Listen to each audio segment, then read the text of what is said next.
Hello and welcome to the 56th episode of the Gochuucast, and as you can see from the title and the little thing down in the corner there, we have a good old guest. We've been hyping this one up for a bit, I guess, but we finally, the turkey has been cooked.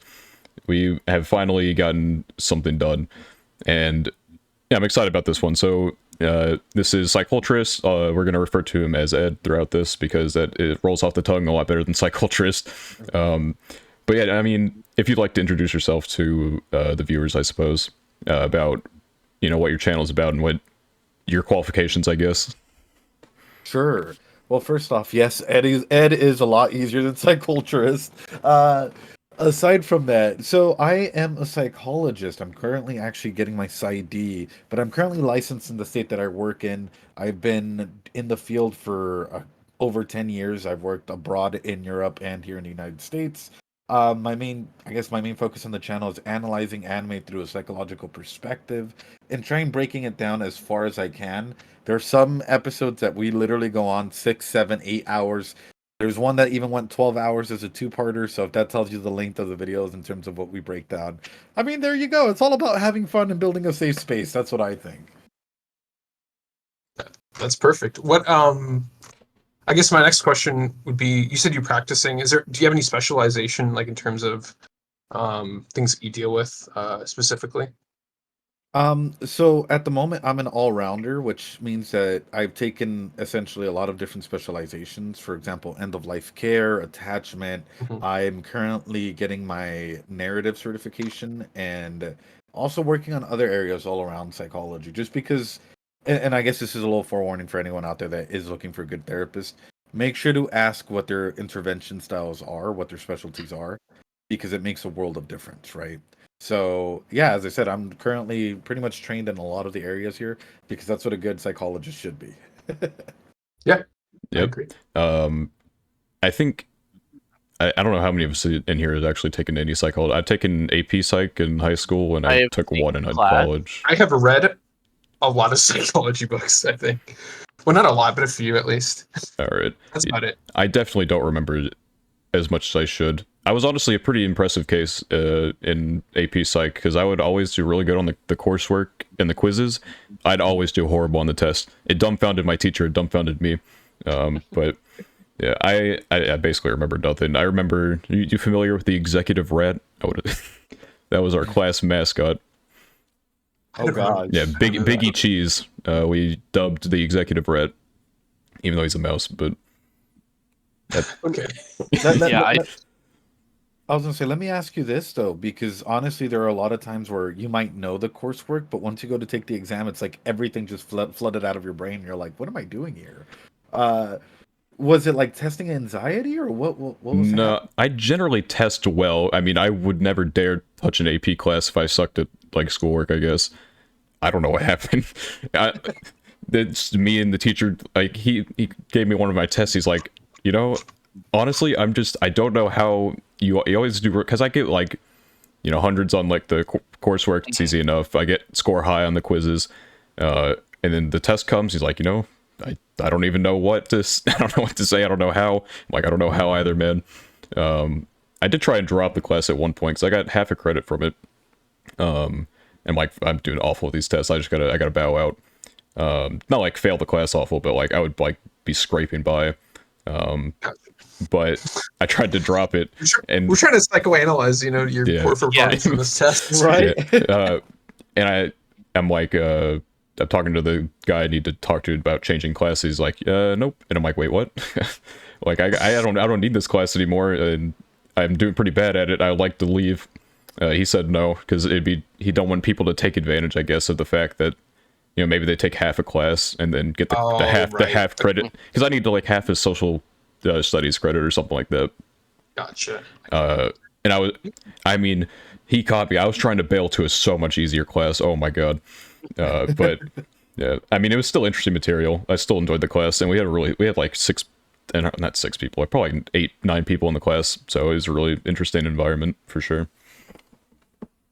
I think, especially when it comes to a lot of like psychology topics and whatnot, if it's introduced in a way where it's fun and like manageable, like for example, if you introduce it in a way that you can actually relate it to it, you're probably going to pick up on that a lot better than like just a dry teacher going over it on the whiteboard over and over and over again. Like, it's like a holy relic. Like, no, no, there's so many instructors out there. Because like I do a lot of, at the moment, I do a lot of like teen groups, right?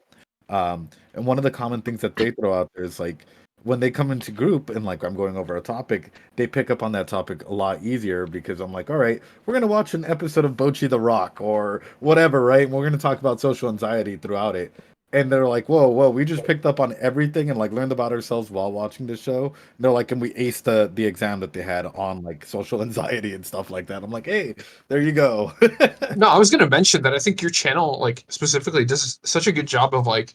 Then I was watching. You have like, I mean, I guess you can probably introduce your content better than I can, but uh, you have like the reaction videos, and then you have like a small analysis section at the end. I think at least for your recent videos, I think those do a really good job of like explaining a lot of the theory and integrating that with the episode that you just watched. I remember you had it for like Oshinoko and stuff like that.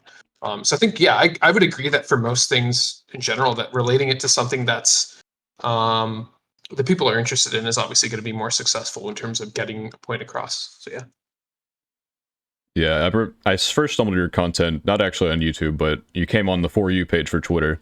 Now Twitter is a desolate wasteland in which I would like not to touch because the For You page likes to spoil me on things and or be political, and so I try and stay away from that. But yeah, then from there I didn't even like think about the fact that you might have a YouTube channel, and then until eventually I see a 6-hour long Oshinoko video on my recommended. I'm like, I really shouldn't. And then but I clicked on it anyway. And here we are now, I guess. I still haven't watched episode 7, but I have gone through the other 6. And then went Bochi the Rock as well. It's just so interesting to see these things. Like, I'm watching Bochi, I'm like, aha, that's hilarious. I would totally do something like that. And then you go over to your side of things, and it's like, hour and a half long session about like you talk for forever about maybe one specific little thing Bochi might do that I find funny and haha funny or relatable, but then you can spin it into something just so informative. Oh, thank you. But also something that came out of specifically Bochi and individuals that like were like, "Oh, Bochi's just like me for real, for real." I'm like, "Hey, maybe we should all do a Reds art test out of this, and find out if we may have some traits. Like, we may be on the spectrum. That this is for a grand majority of people out there. It's underdiagnosed actually, and that's actually one of the most like I guess out of that series that I particularly loved is aside from the social anxiety and the elements there, is at least in my community, a lot of them did do the Reds art test online. It's completely for free and all of that. How do you And spell it? Just to sorry to cut you off, but sure, it's red art. RAADSR. Oh, gotcha. Okay, go ahead. You can continue. I just wanted to make sure I knew what you were talking about. Oh no, all good, all good. And like, a lot of them came to a process of self-discovery because it's, as we're going through this, and I think this is one of the major elements is yes, like I can emoji face to any show all day, right? Because I think that's what a lot of people just randomly do is they'll look at a piece of media and they'll just like emoji face the entire thing or, be like, "Oh, wow, that was cool." And I'm like, okay, how can we separate that and actually bring in elements of introspection where people can look back and be like, wait a minute, I feel like this character, for example, I've heard a lot of people be like, I feel like Bochi were growing up. I was socially anxious. I couldn't get along with others. Or anytime I tried to talk with people, I had a panic attack. And the slow transformation of, hey, you know what? Bochi's showing some traits. Let's do a Reds art test. To a lot of people, even discovering, hey, after I did the Reds art test, I went to a therapist or psychologist and got actually diagnosed with being on the spectrum. And I was like, well, that's awesome. Like it actually transferred onto real life, like for people to get the help that they needed. Yeah, I remember watching that one, and after I finished, I'm like, you know what? Fuck it. I'm gonna do one. I am in the clear. It would seem. I had it was like 55 total, I think. Most of that coming from the social part of things, language and everything else was relatively low. But yeah, it was definitely interesting, like going through that because I would never think to like take that on my own or anything. No, I'm not. Yeah, I wouldn't have thought of it either. I mean, I guess it's like the benefit of you being able to explain it is like a lot of people just they're not trained in psychology, so they don't know these things. So yeah, I agree. I think that's awesome that people are able to learn more about themselves through watching. I mean, your videos and anime as well. Um, do you think that? I guess this is my kind of first question. I don't know if. Do you think that? Do you think that anime in general, I guess, does a good job of kind of portraying certain aspects of human emotions that, I mean, I'm not sure about the correct like term, if the term I'm using is incorrect or like um something, just forgive me and correct me, but like mental illness specifically, do you think anime does a good job of depicting that in certain characters, or do you think that there are certain characters that stand out in terms of depicting certain types of mental illness, or do you think that's something that is not particularly explored as much as it maybe should, or something like that? Sure. So I'll jump into this because that's actually a really good question. By stating this, it depends on what you're looking for, right? Because if you're looking for the straight up booby, etchy tags, you're going into those special websites. Of course, you're not going to get the mental health Yeah, concept out of true. a show. But if you're like a majority of the shows out there, I think there are mental health elements that one can start picking apart. Which I'm going to go ahead and answer this question with the question. It's for you guys, what drives you to go ahead and rewatch a show? Rewatch. I guess it depends on the show. Yeah. Because my favorite anime goes by the name of World End, not the harem one. Common mistake nowadays, I guess. But I rewatched that because when I first watched it, I've changed my perspective a lot in terms of how I watch things over the years. For a while, it was just kind of like monkey brain, like click play on the episode, like does it stimulate brain or not? If so, great. If not, bad show. But now it kind of goes to what my channel is, which is I do a lot of writing based analysis, I suppose, as a specific focus. And so that's kind of like how I like to view shows now. And so I looked at now that I've changed my perspective, went and looked at World End. I'm like, if I rewatch this, am I going to hate it? And I took the morbid curiosity route, and I ended up loving it even more than before. But then there are also shows like there's a show that comes up quite a lot on this podcast by the name of Bo Furry. I don't know if you've heard of it. I have not. Yeah, so I think it's interesting for your channel. I feel like you can get a lot of anime. I guarantee you could not get over an hour talking about this show. It is, I've dubbed it as so terribly written that it's well written, because there's nothing going on but the show's just happening. Yeah, it's a very comfy show. And one time I was feeling down. I'm like, you know what? I feel like if I just watch this, things are gonna feel so much better. And I rewatched Bo Furry, and it really is, because you don't have to worry about anything. There's no characters to worry for. You know every episode you're going in, and you don't have to give a shit about anything. You're just gonna have stupid fun. I think there's value in that stuff too. And Right. so I guess on the rewatch, it just depends on the mood. Like, do I have a reason to rewatch this? Like, am I interested in potentially learning something new, or do I just want to pick me up at the moment? I would never in my life ever rewatch something that I hated. I don't drop shows. I have the mental illness called being really fucking stubborn, and so I don't drop anything. But I would never rewatch those shows ever. I think for me, to kind of go with what Daniel was saying, that second one, those comfortable shows are the ones that I tend to like to rewatch the most. Mostly because I think with my interest in shows, I tend to be very, I guess escapist is the word. I like worlds that are different than ours, because I think there's so many cool extra things that you can gather from these worlds that someone has created, right? All these extra details, extra characters, and like ways that characters can be made because they are in environments that are so different from our own. And so for me, it's a lot of like these comfort shows that are either character based or shows that take these aspects of the world and turn them into these, you know, monkey action like spectacles that you could never see or experience in what we have in our world. Right. I guess my answer is I've rewatched a couple animes, but those are like two of my favorite animes ever. I've rewatched Steins Gate like 3 times. I've rewatched Code Geass once. I don't know if I have a reason for rewatching them other than I like them. So I don't have a good answer, unfortunately. Well, no, and the reason why I asked that question is simply because anime as a medium in terms of mental health gets criticized and stigmatized like no end. Even Mm. today, while that stigma is breaking down, and like you there is a popularity rise. Like more kids, more individuals are going into anime as a medium, but yet the mental health concepts inside of it, like oh you're sad, so you're watching a sad show, and it's like yeah, that's the same reason why you watch like you could pick up a sad book or you go back and you're on YouTube watching like puppy videos or whatever. We use, and one thing that I've noticed, and this is actually an area of study that like I'm really curious about going further into, is how we attach ourselves onto some of these characters, and how we even like some people project themselves onto some characters, and this is a big concept that I was talking with SB and Nat. It's another conversation I'm gonna go ahead and have with them.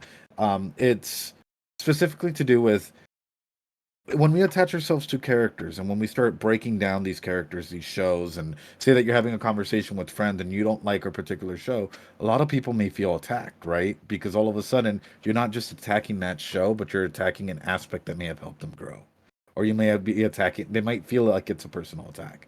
And that's been an interesting train of thought, which is why do we attach ourselves so heavily onto these media, and how has it helped us grow and literally like develop coping mechanisms, skills. For some people, it's even enabled them to actually like grow their social skills and make friends. And that blows my mind in like the most magnificent way. And it shows to me like anime is so powerful, right? And it carries so much weight in the interactions in the shows that we watch that it can cause the process of change. Like it's an agent of change for us. And I think that's huge. Really thought about it that way, but yeah, it makes sense. Yeah, I mean, So oh, no, go ahead. I was gonna say. So I guess the question that's kind of been on my mind this whole time that I'm curious about is what kind of got you started with looking at anime through like a psychological lens. So I'll be honest, once I started college, I had no time for anime. Like at all. Like I I feel think that. yeah, I think I referenced it like in one of my earlier videos. Like one of my first videos, you can I had like a crappy laptop, dude, like it was breaking down like every hour and a half. Hmm. Uh I don't know how else to say it, like no mic or little to no mic. I had to use my phone at that time, which wasn't the greatest. But nonetheless, it was during the COVID lockdown. Like I had just graduated. I was working as a therapist, as a psychologist abroad, and going through everything. Like we couldn't go out and socialize really. Everything was shut down, and I was far away from home. Like no one that I can rely on. And I'm like, okay, what can I do to go ahead and like feel important or feel as though psychology is like helping out others aside just from that one-to-one interaction that I was having with my clients. And I was on YouTube, and I'm like, why is no one Doing really this? Yeah. doing this. Like this is an important aspect.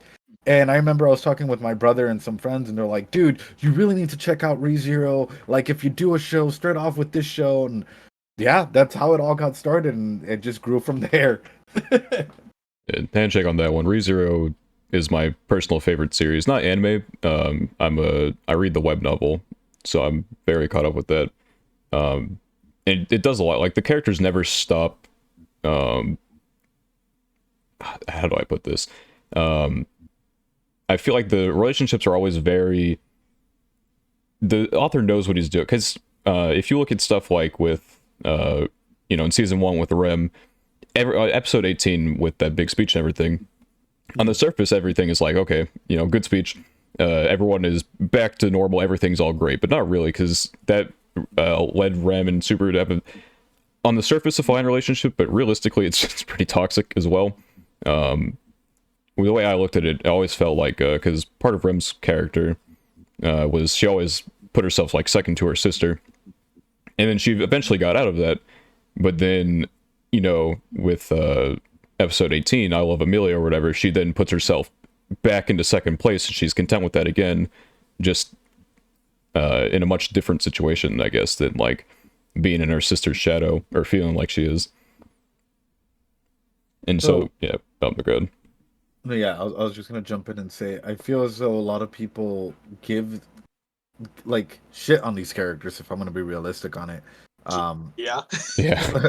Yeah. People do I'll not say. like Subaru, basically, for a lot of the time. But a lot of people, it's because a lot of people come into some of these shows, especially the isekai shows, and they insert them. It's like a self-insert. If I was there, I would do this. And it's like, wait a minute. If you were there and you know, most, for example, if I stub my toe, I'm sorry, I'm out of commission for a day. Uh, Now, putting myself in Subaru's shoes, I'm sorry, but if I, you know, if I consistently have to go through a death loop like that, that is like insane trauma. That's With what like, I'm saying, dude. yeah, the Crazy. PTSD is out of this world, and that's why it's like oftentimes when I hear people just sit like, especially for Subaru, be like, this would be a no death speed run, everything would be fine, and I'm like, really, you sure about that?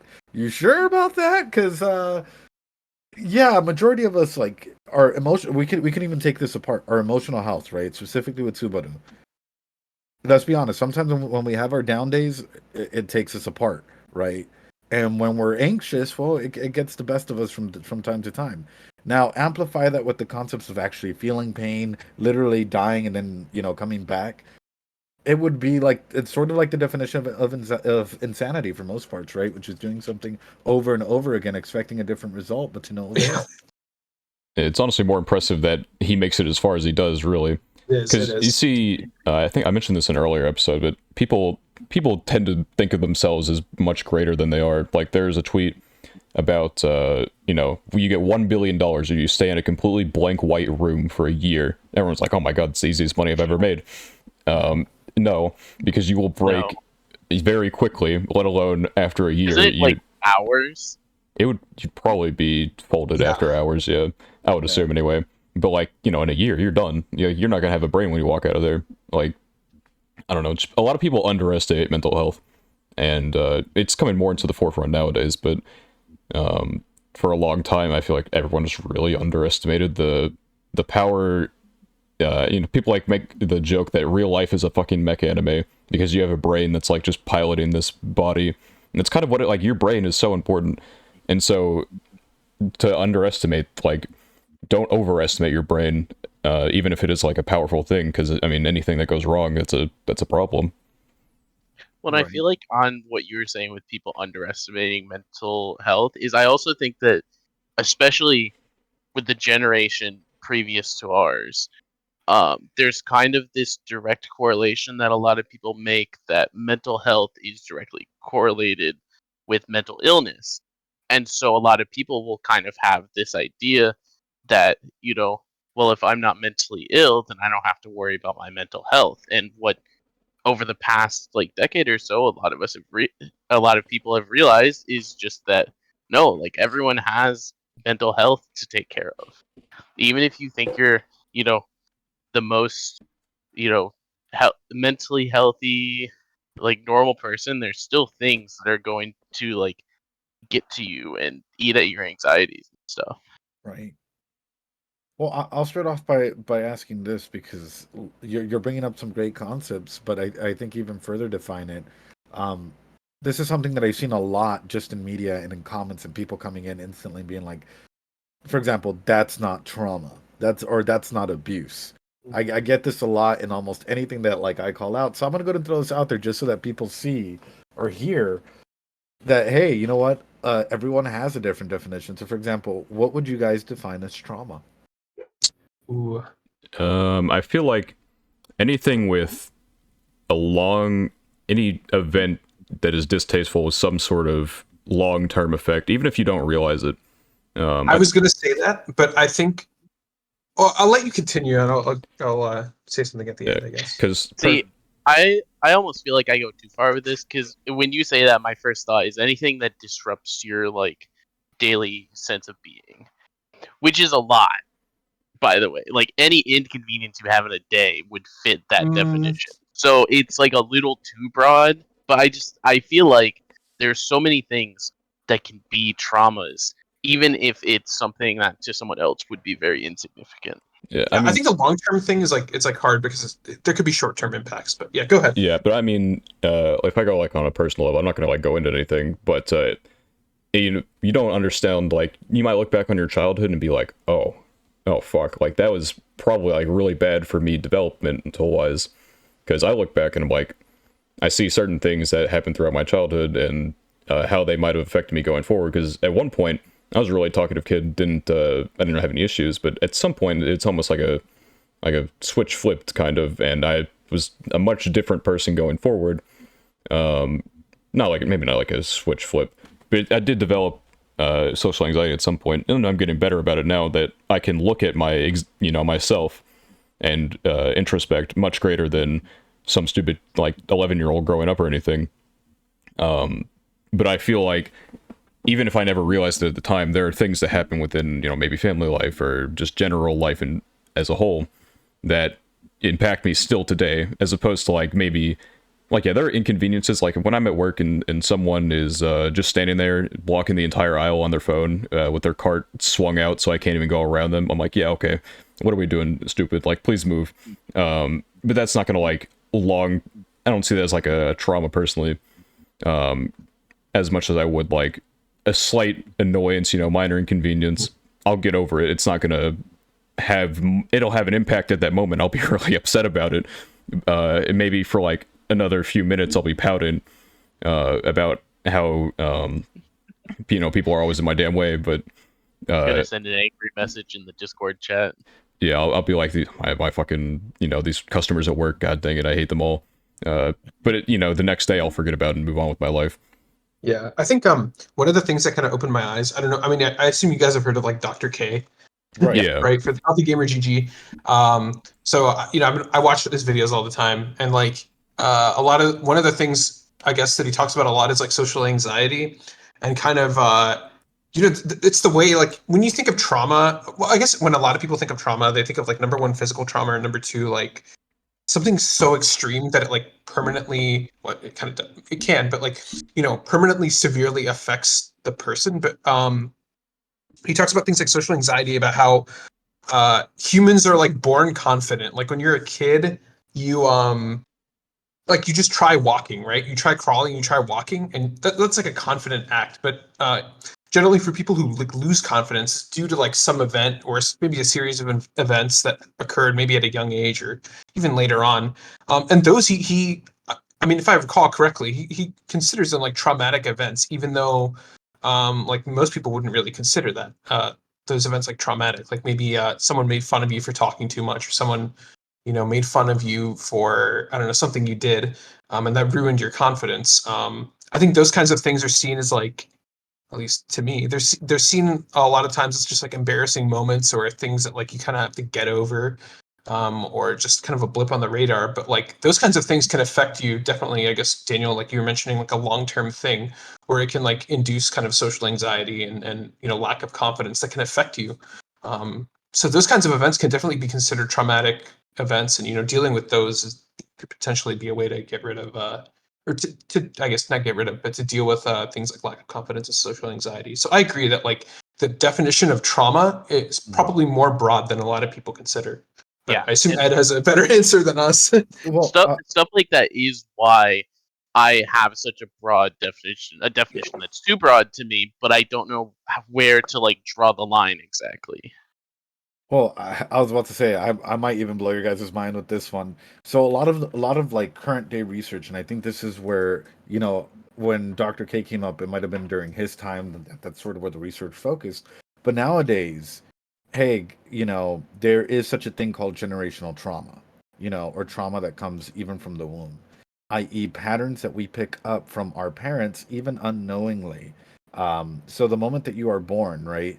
Say that you are born into an insecure environment. There's been some sort of DV, SA, whatever you guys want to go ahead and label it as. I'm not gonna state the words out there because I don't want you to get in trouble on YouTube, but you guys should know what I'm talking about.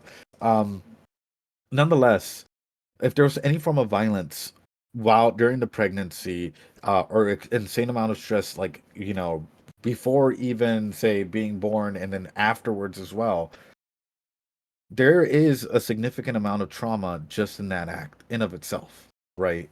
So afterwards, trauma can pretty much mean anything.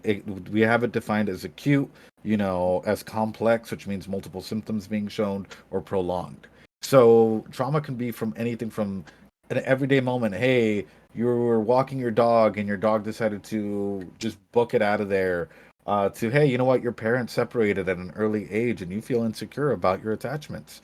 So trauma can literally be defined as pretty much anything that causes a distress in your life and how that affects you, especially growing up. And that's all of a sudden when we start seeing the different patterns at play here. But a lot of people don't like, a lot of people reference trauma, but a lot of people don't like to go into the generational trauma. And for example, I'll use Subaru as this, right? Subaru is a key character that we can look at, for example, the generational trauma that comes from number one, who is his father, right? He feels as though he has to go ahead and like overstep or come out of his shadow, right? So there's already an insecurity placed there. And number two, even though he has like the most loving parents, he felt as though it was juxtaposed with his own belief system. So there was a dichotomy placed there where his mom loved them, but yet he can't go ahead and see that because that's accepting his parents and what they have to go ahead and offer. So there's a generational trauma, or there's a trauma that's centered there that's carrying through for him, which is a sense of inadequacy.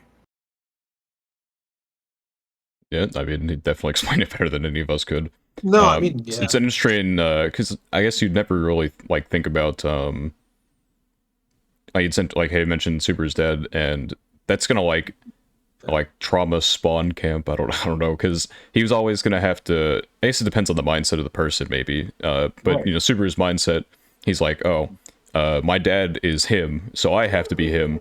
And eventually, you know, for a while he kind of was, but then when he never really changed, and he tried to keep that mindset, and eventually he, you know, all the people around him started disappearing, and that led to where he is now, or where he was at that time. And I guess yeah, it's definitely something no one ever really thinks about, is how simple it could be. It's not like in the real world Subaru was going through these death loops or anything. He was just really insecure about himself, and that led to a lot of problems. And yeah, I guess most people would not look at that and be as concerned as like, you know, if maybe someone went through some sort of abuse or something. Right. Or I I mean, think to really, sorry. I was gonna say even further exemplified it. I'm assuming you guys have seen Moshiko Tensei, right? I I have, I think haven't. PK has, right? Yes, I Yeah. have I not. have. No.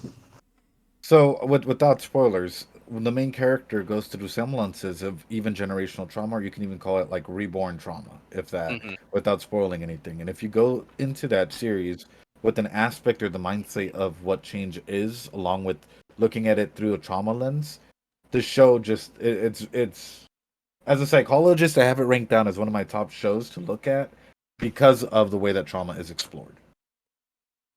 Yeah, and it does it like a lot of isekai, and this is why I put ReZero and Mushoku Tensei definitely like, if there's like a tier list of isekai, they're at like the S, pretty much untouched by most others that I've watched. Because a lot of them, we talked about like escapism earlier, and like, you know, projecting yourself onto a character. It's kind of like what just a lot of these do. Like a lot of isekai are dumb, like really dumb, and so when you have these ReZero and Mushoku Tensei succeed, is they take a look at, you know, they actually use the isekai to their advantage, and real life is ignored. You know, these characters have problems. They're not just being put into this new world to become the goat. They're put in there, and maybe they struggle at some point. Because what I liked about Mushoku Tensei, and ReZero, obviously, Super is not overpowered particularly. He's a quite the incredible power, but you know, quite the cost to use it, I suppose. But in Mushoku Tensei, even with Rudius, like, he's very obviously a prodigy, but something I found interesting at the start, even going past like, you know, he had his trauma and such, but even going beyond that, it didn't immediately prop him up at the top, because he hit a wall with his magic. He's like, okay, I mean, he's really good at it, but he's not like improving at his home or anything like that. And so he wanted to go to that magical school and stuff. I always find that much more interesting than obviously like Isekai number 3574, where you know, Billy Bob gets transported to another world and he can one tap literally everything just on arrival. Right. Something I really liked in A Sentence of a Bookworm too, which I won't talk too much about because I know Spat hasn't watched it, and I don't know if you've seen it, Ed, but it is, I don't want to say deep cut, but it is a lot less popular than a lot of the things I have heard you watch. So, but A Sentence of a Bookworm did a lot that I liked with kind of using isekai as a tool for a lot of its like character development moments. Right. I've actually seen season 1 of A Sentence of a Okay, Bookworm, and perfect. it's pretty good, man. It's pretty good. It is probably my personal favorite isekai. If it was Although since I gave it that ranking, I did watch ReZero season 2 after I had said it's my favorite isekai, and ReZero season 2 was very good. yeah, I'd say Bookworm is like I put it like right below Reason. Like it's one of the I'd say I have 4 isekai at this point that I actually consider to be good, and everything else not particularly. I would say it's probably like ReZero. You know, it's my personal favorite, but a lot of people can. Mushoku Tensei is like right there in terms of quality. But then like just a tier below, I'd say Bookworm, and then more recently Magi Revo I thought was Yes, well put together. So I have a question for all of you. Yeah. And it's like a two-parter question. The first one is like, what is your earliest childhood memory? And then the second one is along the lines of that. What is your earliest childhood memory like starting with anime? Um, Earliest childhood memory. This is a really stupid one. I think I was 3 years old at the time. I was having an argument with my mom. I thought I was 2, and I'm like, I'm 2 years old. She's like, no, you're 3, and we did that for a while. That's my earliest memory. You're the one. Yeah, it was quite something. And my earliest memory with anime. Uh, I mean, I try not to count Pokemon. I probably couldn't even go think of like the first Pokemon episode I even watched, but I always kind of pick like Dragon Ball Z as like my starting place. More specifically Kai or whatever. Um, I was just on Cartoon Network and it came on, and I'm like, okay, I don't know what this is. I didn't even know it had a prequel or anything, but I watched it, and I'm like, oh, these guys are fighting. That's cool. I don't remember what year or anything, what age I was or anything, but I just tuned in every week after that point, and eventually here we are. I guess the slippery slope that caused. So my earliest childhood memory, I don't really know what my earliest childhood memory is. Um, there's a few that come to mind. I think the one that I was youngest in was just being at the next door neighbor's house one day, just like playing outside, and then a rainstorm started to come in. And I have always had this fear of tornadoes for no reason, because I didn't live in an area that was particularly like popular for tornadoes to pop up in. But for some reason, I always had this fear. And so I remember this rainstorm coming in, it's really windy, and me just like freaking out about it, running over to my grandma's house a couple houses down, and Wow. there's gonna be a tornado, help! All of this type of stuff. Um, but my earliest anime memory, similar to Daniel's, was just kind of on Cartoon Network too late, and then Naruto comes on Toonami, and I don't know what it was, but my like 10-year-old self just immediately fell in love with Naruto at that point. But for the longest time, that was really the only anime that I would watch. I would watch the Naruto episodes on Toonami and then go to bed or something. I'd say, yeah, I guess like you guys, my first anime memory is probably like watching Toonami and Pokemon and stuff like that. The first time I actually like tried to watch anime was I think I was in middle school, and there were some people. So one of my friends, he went to a different school, so they had his friends. They watched anime. I think back then it was like this is like some absolute boomer stuff. It was like Lucky Star and like the show I chose to watch was forgot the entire name, but Haruhi Suzumiya or whatever. Uh, Yeah, and I watched like back then it was not, or the websites where you watch them were not as organized as they are now. So it like skipped an episode. Like episode 7 was actually episode 8, and then I went to like episode 9, and it included some context from episode 7 that I didn't watch because it was the wrong episode. So uh, I got frustrated and I stopped watching it. And then I got into it more in COVID. My first actual childhood memory that I can think of that was like that like sticks out to me is I was 4 in like kindergarten, and we had like a talent show, and I danced to like an NSYNC song. I don't know why, but that's like the thing that sticks out to me. But yeah, that's the earliest thing I can remember that sticks out. Oh, I'll be honest. My first, and this is gonna sound like cheesy, but I swear because I always remember talking to my brother about it.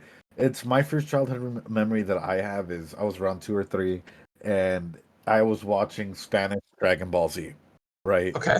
And I just remember my brother thinking that he was like Vegeta or something and yelling like, trying to do like a big bang attack just to push me over. And ever since then, because most of the time it's like I'd come home from school and Dragon Ball Z was on for like an hour, and it would never go past the Cell Saga. After the Cell Saga, it would repeat, and I just remember watching Dragon Ball Z on end for a majority of my childhood and never getting past the Cell Saga until like middle school, and then we finally got the Boo Saga. That is kind of funny that it always repeated. Yeah, it's like on the next episode, and then started right back with like the first episode of Dragon Ball Z, and you're like, oh god, here we go again. Yeah, I kind of because Kai for a long time didn't get the Boo Saga, and so and before the yeah, I don't know. At some point, I had to learn to sail the seven seas to go find things that weren't available to me at the time, and so yeah, I did not wait for Kai to receive the Boo Saga, and watched it via site that my cousin showed me. There was some point during my teenage years that I bought like this out because I think Shippuden because do not only at least during the period of time that I had watched Naruto had only had the original Naruto on it, and I had found out that there was this whole extra set of episodes for continuing the series, and I was like, all right, I have started working a job. Definitely legally, I was 13, so What? we won't Okay. get into Okay, that. okay. Okay. Started working a job, so I'm gonna buy all of Naruto, and I did. That's when I watched through a majority of the series. It obviously wasn't finished at the time that I was watching it, but I watched through a good chunk of Shippuden um, after I had watched through all of the OG like 2 or 3 times probably because that's just what was on. Yeah, Spat's got to be the only one who hasn't like incriminated himself on this podcast at some point. Yeah. I haven't been incriminated by that. True, true. True. I guess it's only me then. Not that I'm just I'm Blackbeard the pirate. That's the closest. They'll never get me for that. You gotta arrest. If you arrest me, that sets a precedent. You gotta arrest everyone else. Yeah. Good arrest me too then. Yeah. Fair enough. Yeah. All right. So oh no, sorry. If you had something no. else to say, I am go for whatever you want because I'm gonna. No, I was gonna say, derail. Ed, when I was watching all your videos, obviously you go like a lot more in depth about the characters and stuff like that. I think you have a new series. I forgot what it's called. It's like Mind something, where you go into like in depth with like I think the first episode was like Aqua. What's it called again? Mind something. Oh, Mind Crawl. Yeah. Mind Crawl. Okay, right. We go more in depth into each of the characters. You know, Obviously the average quote unquote casual fan with no knowledge of with not the extensive knowledge of psychology um that you have is not going to be able to it's not that's not their goal, and it's not that they're not going to be able to like make all the do all the deep analysis that you're able to do. But do you think there are things that I guess like the average person could like try to think about that would give them, I don't want to say make it more enjoyable. I'm trying to think of a better way to say this, but like give them a different perspective on like how characters interact and maybe also how that relates to like real life. Do you think there's like any sort of approach when like obviously a lot of us just do it for fun and 99.9% of us just watch anime for fun, but do you think there's anything that like um small things that like the average person can do to like kind of maybe connect more with characters or relate that to real life or things like that you kind of So use there, when you make your videos? yeah, so there's a couple, and the reason why Minecraft started real quick was because people were legitimately telling me I would love to watch more of your content, but I can't stick for a 6-hour video. And I'm like, okay, I'll break it down to like 30 minutes of like, literally shortening down at least my thoughts on a character so far, right? Um, or some of them are 10 minutes, 30 minutes. It just depends on what the topic is. For example, I'll throw this out there, not as a plug or anything, but quite literally as like I found it so powerful that I was like, you know what? I need to elongate this. I did a whole topic covering on what is love for I, right? And this was before the current episode came out, which let's just say one character really freaked me out in the best way possible. But I literally went in depth and I talked about 45510, which is a big topic, like, that a lot of people don't even know about it. I got one of the like a voice actor to do the voice for I. Got the VTuber model, got everything all set up, and I was like, this is the way that we're approaching it. And it's, for me, I find instances like that pretty impactful for some people, because it's like, okay, let's check out what they're going on about, and it's stuff that they never really get to go ahead and hear or cover or think about, and it's being introduced in a format that is just easy to take in. Now, as what can you do to like think a little bit deeper or introspectively? Honestly, the best way that I can just throw out there is be empathetic. Legitimately, whenever you empathize with these characters, you take on a journey of like resilience. You take a journey of understanding in the moment. And I will always state this: practice some self-care while watching any show and everything, like above and beyond, because the moment that you feel triggered, and I don't just mean like, oh, this man's triggered, no, I mean like legitimately, the moment that you feel any sort of strong emotions out of a show, stop and ask yourself why. Why is this show making me feel this way? Why is this scene and these characters making me feel this way? And this will start to get like make you understand the characters and your own journey a little bit better. Yeah, I Makes sense. definitely agree with that point, because it's kind of how I get through a lot of my shows, like regardless of the content. Like some of my favorite things, obviously, I have a very strong emotional attachment to. But even some of the worst things I've seen, with Orient, the infamous show I talk shit on like every other episode at this point. But that show drove me to insanity at like every point. But there's one thing that could get me through, and that was having Rie Takahashi as the voice actress for who actually did I as well, who was voicing a character, and it just got to a point where I'm like, fuck, I hate this show, but you know what, you and me, Rie Takahashi, let's get through this together. And that pushed me through 2 seasons of Orient. If they introduce a third though, I don't even know. I'm gonna cry. That will be a breaking point. Right. Rie Takahashi is how I'm gonna get you through Fate also. Yeah, we'll see about that. Fate is a much longer experience than 2 seasons of Orient. I actually, thinking about like taking a step back whenever you feel a strong emotion. I feel like that's like, I mean, it has to be applicable to real life too. Just being able to understand where your emotions are coming from. That's like also something really important that probably helps people manage their emotions. I assume you'd agree with that, right, Ed? Oh, absolutely. Yeah. And this is something that I've been sort of talking with a lot of the school like districts on, which is sort of implementing like a social skills, coping skills class, like emotional management, mental health type thing. Mhm. Even like as an elective or something, because a lot of people don't, like, sometimes we get heated, we get in the moment, we're arguing with our friends or loved ones or whatever, and a lot of people don't take the time to try and understand where that's coming from and start reflecting. Because the moment you start to reflect and like you feel as though, wait a minute, you take that step back and you start seeing why are you feeling this way, what led you to feel this way, whatever, you can start the process of change. And that's huge.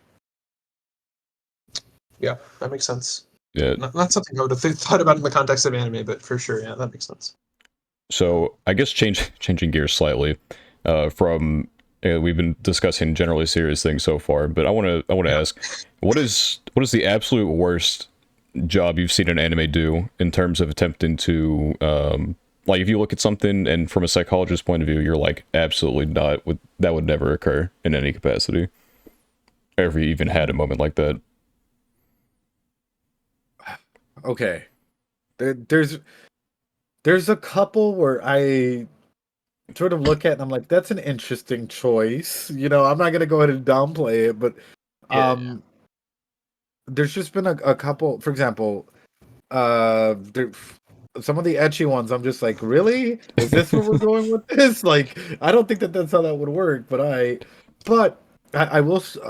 I'll answer your question with the question, right? Which is specifically when it comes to some of these shows that we're talking about. Has there been any show that has surprised you?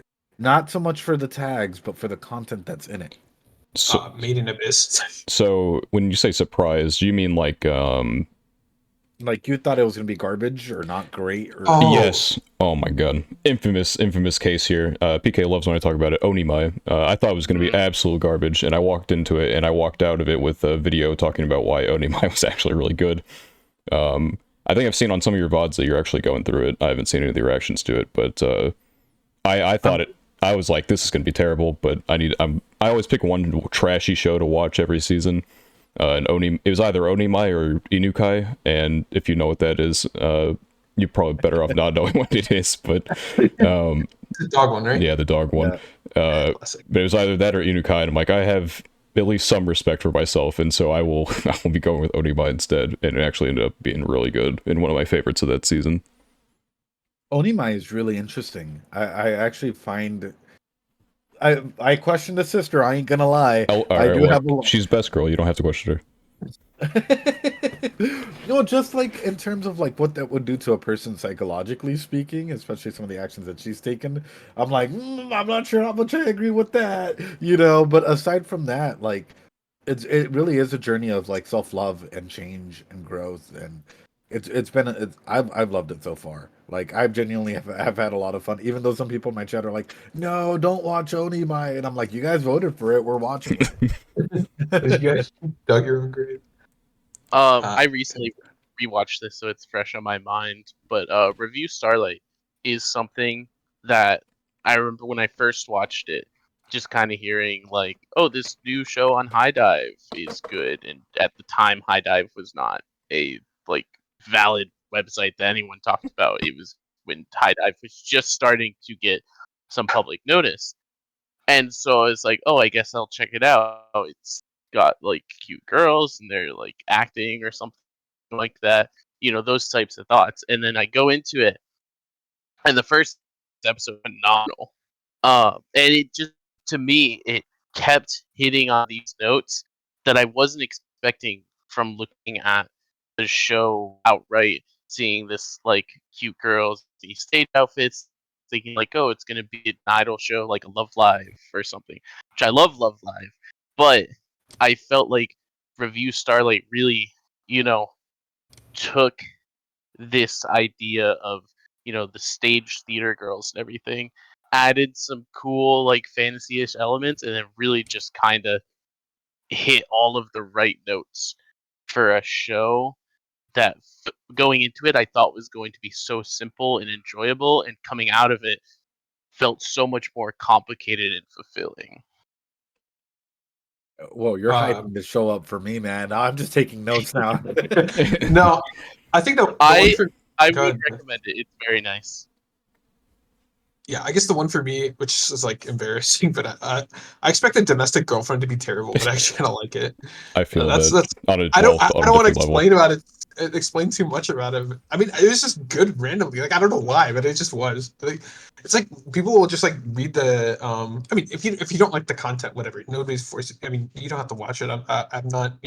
That's fine. But they'll think about the. The premise and the title, and it's like, yeah, it is a little bit very weird, but I don't know. It just did a lot of things well. Weirdly, like I don't know. It just I liked it. So that's probably the one that's like unexpected for me, because I kind of assumed it would be like, I don't know, a lot of these shows with like some of the weirder relationships that let's say non-traditional relationships, they tend to not be as fleshed out in terms of like character development and things like that. But I thought, or like this plot and stuff. But I thought Domestic Girlfriend did a pretty good job, so I enjoyed it. That's yeah. Yeah, I mean, I've said it before, but I thought it was actually really good. And honestly, like the manga at least until the end, which I ruined Yeah. the series for me. But it'd be like that Did you- sometimes. Yeah. I feel like most of the other shows, like I kind of knew they were like supposed to be good, so I didn't really feel that I was, my expectations were like blown away. But that's one show for sure. Daniel also mentioned this show earlier. Your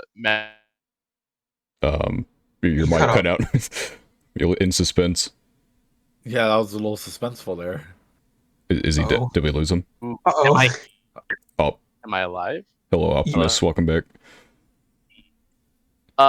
I said Daniel mentioned this show earlier, but Revo was another show that I think a lot of people in our friend group kind of went. just kind of, it has the Yuri tag, it looks kind of cute. It's got like swords and magic in it by the looks of it, and had really no expectations other than just like, oh, it'll be like a cute little Yuri lesbian show. And it's another show that I think we went into thinking it was going to just be, you know, cute lesbian anime show, and then Mhm. there was so much stuff it went into. And for me, it's now my fifth highest, like top 5 anime I've watched, and Impressive. pretty much all Wow. of us who have watched it really enjoyed it. So I will say I took down Domestic Girlfriend. I'm writing down all of these notes, guys. Like I'm like good stuff. Um, my show that's actually surprised me, and I might get some slack from people. It was actually an ecchi show that people recommended. They're like, "Oh Okay. yeah, you're gonna watch this, and you're immediately gonna say, like, nope, there's nothing in here to actually talk about." Prison School. Oh, Surprisingly, I feel like a lot of people like that show, but yeah, go ahead. um, if taking like a sexual psychology perspective into that show and like looking at the way that oppression is made and how a society that oppresses in terms of or sex in a smaller scale, what can cause an individual to go out and act out, right? Because you have fight, flight, freeze, or fawn, and you have individuals that will go ahead and try and get these needs met by any means possible because sex is the bottom of Maslow's hierarchy of needs. And like taking that into perspective, and like I swear, chat was like exploding for a second. They're like, we're like 2 hours in. We're like 2 hours in, and why are you still talking about this show? Like, there's nothing else for you to like dive into. So it's been one heck of a journey. It's the best way for me to put it. yeah. I mean, you never know when you walk into something. I always try and keep an open mind. Even I feel like I most of the time know when something's going to be bad. It's pretty easy to tell, but you just never know. So always walking into something with an open mind is definitely important. Like, it's been my recent obsession, so I'm going to continue to spread the propaganda once again. But I read a manga recently called Medalist, and that's where the sticker I've been sending, the whoop, yeah, that's where that's from. Oh, makes sense. Yeah, but it's figure skating, and I knew nothing about that going into it, and so I was fully expecting, like, people have it seems praised from what I've seen of it, and which wasn't much, but I went into it and it's one of the favorite manga that I've read, and Wow. it's just something that you would never, not that I expected it to be bad, but I didn't expect to be into it as much as I was, because it's not a premise that I expected would be something that captivates me. And it's not that, like, I said it last time I talked about it, I wouldn't like go out of my way to like watch figure skating probably, but these characters really draw you in and make you care about what's happening in that moment, to the point where you get excited for what's happening at the moment, even if you don't care as much about the sport, because I made the joke last time, like, I don't know what the fuck half of these words they're saying are. The double Sunday split Omega super spin, I don't know anything about that stuff, but Triple axel. I can tell, I can at least have it put into my mind why I am just invested in this sport because of these characters, and it's just such an interesting, it's a great read.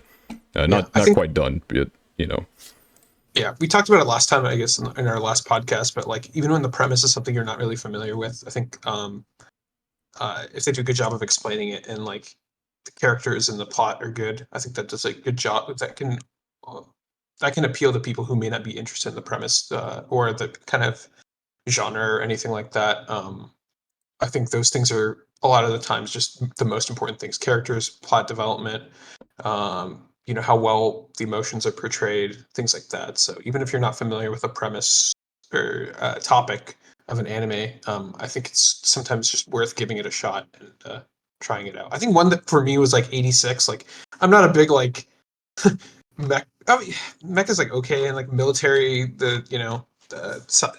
those kinds of things are not like super interesting to me. But I thought the characters and the plot were good, so I like that show. It's like one example of a show I've seen recently where I guess I wasn't expecting to like it too much, but I think ended up being good. So yeah, I I felt. think with Oh, go ahead. Yeah, I think when you write like really really good characters and like you're going over their dynamics and you have someone that you can root for, you can excuse whatever they're playing. Like I'm watching March comes in like a lion at the moment. I'm like, I don't know a thing about Shoji, dude. Like I love the character dynamics. I love the Yeah. story that's being told, but I don't know a thing about that. Like gameplay piece. Like yeah, No, yeah. Yeah, I and I feel like it does make it a lot more fun when to just not know anything about these. When you see a character do something, like based on the reactions of other characters, when something's a good moment.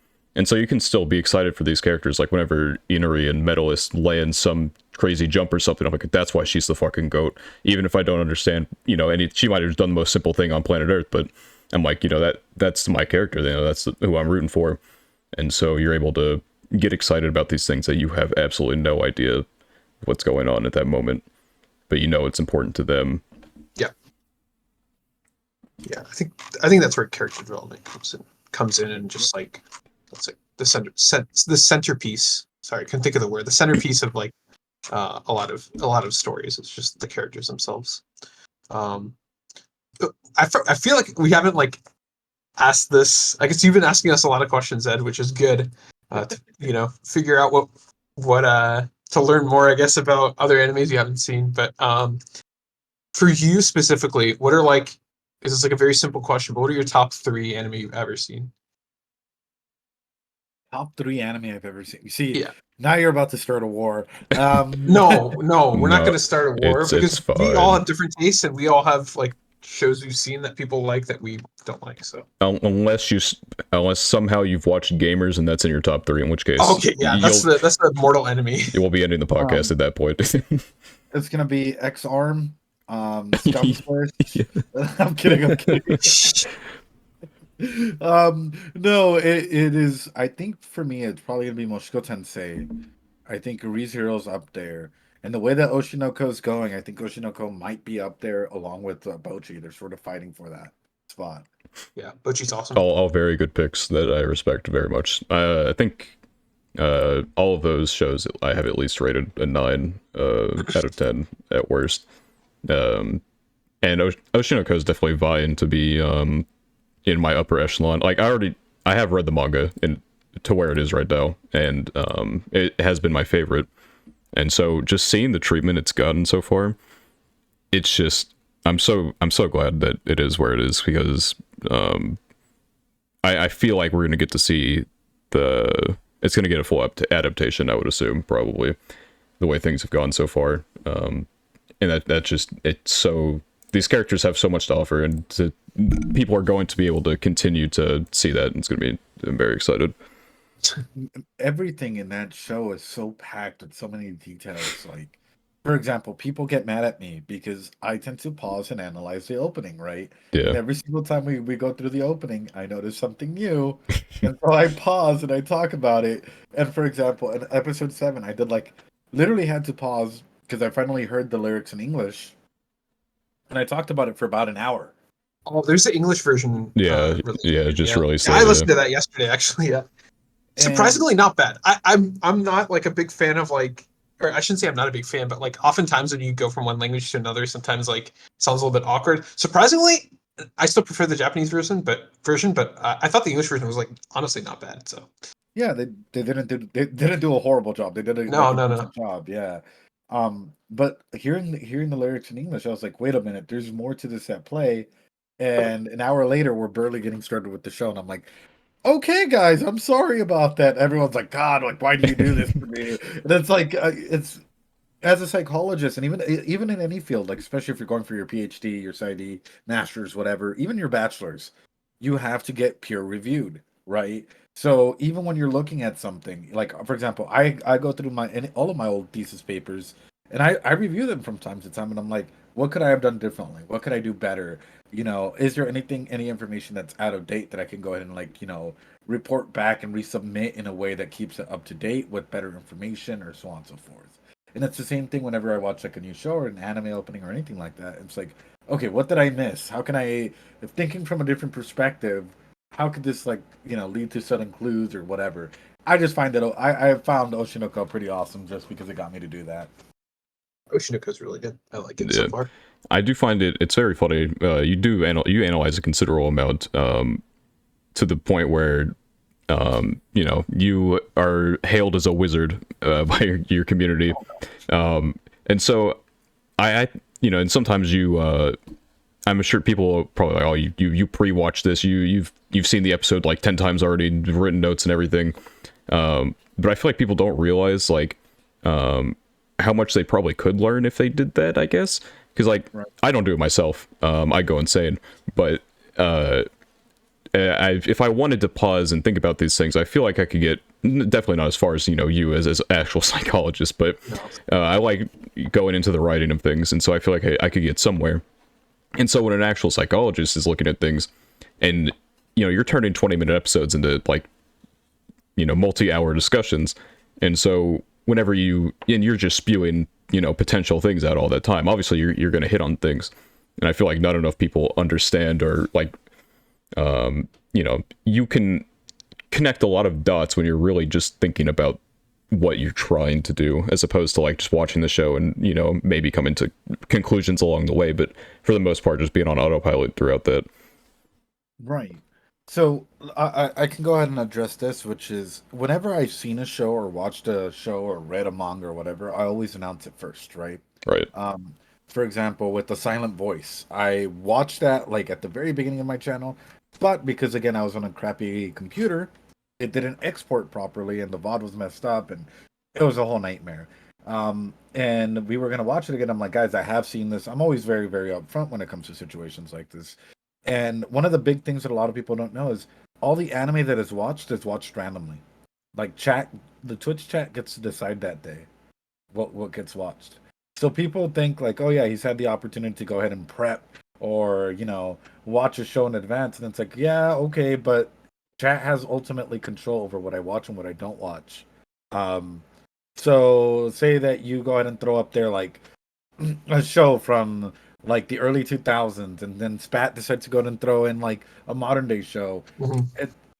It really makes it significantly harder for anybody to go ahead and like keep that much information in mind at any time, instead of just, I don't know, observing what's being told. For example, my job as a psychologist is to study the mind and behaviors, right?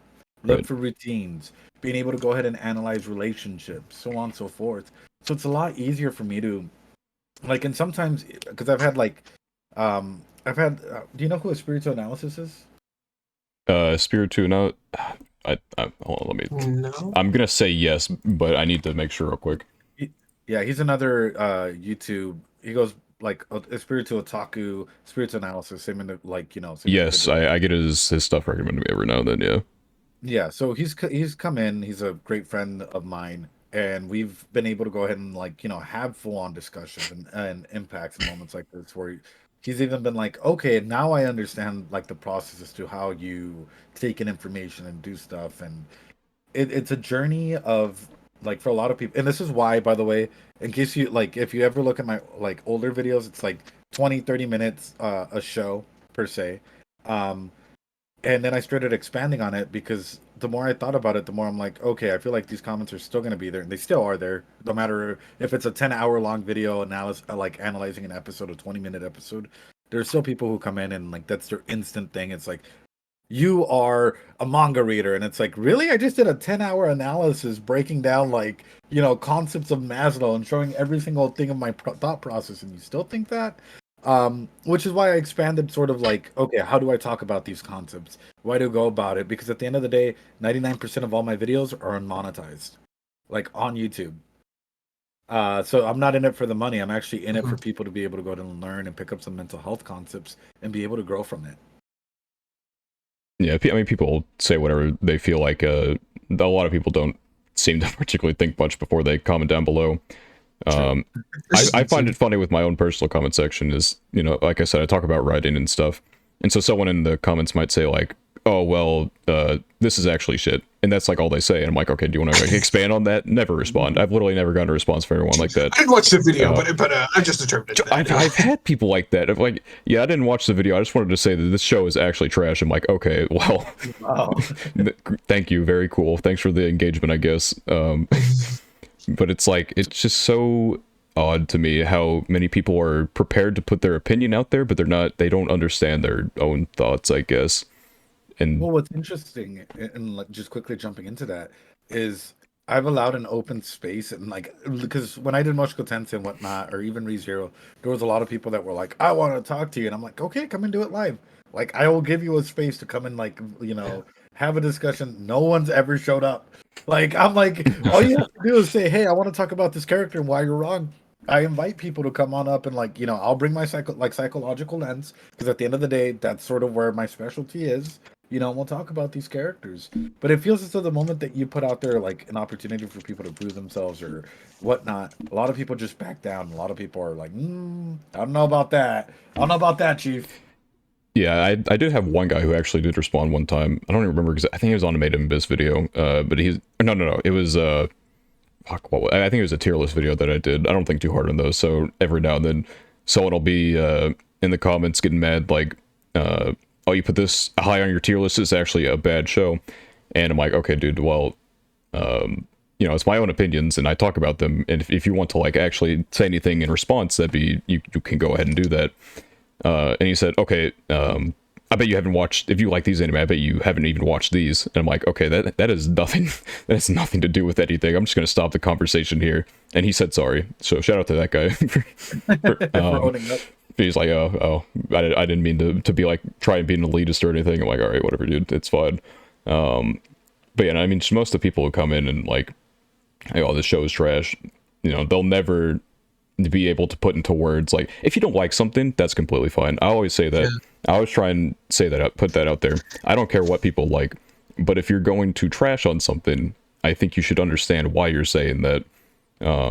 Like the copious amounts of times I've shit on an anime on here, I always have my reasons. I will always give something to why I do not like something. Like Blue Lock is a very popular anime. Wasn't really for me. I don't think it's bad particularly, but it doesn't fit my taste.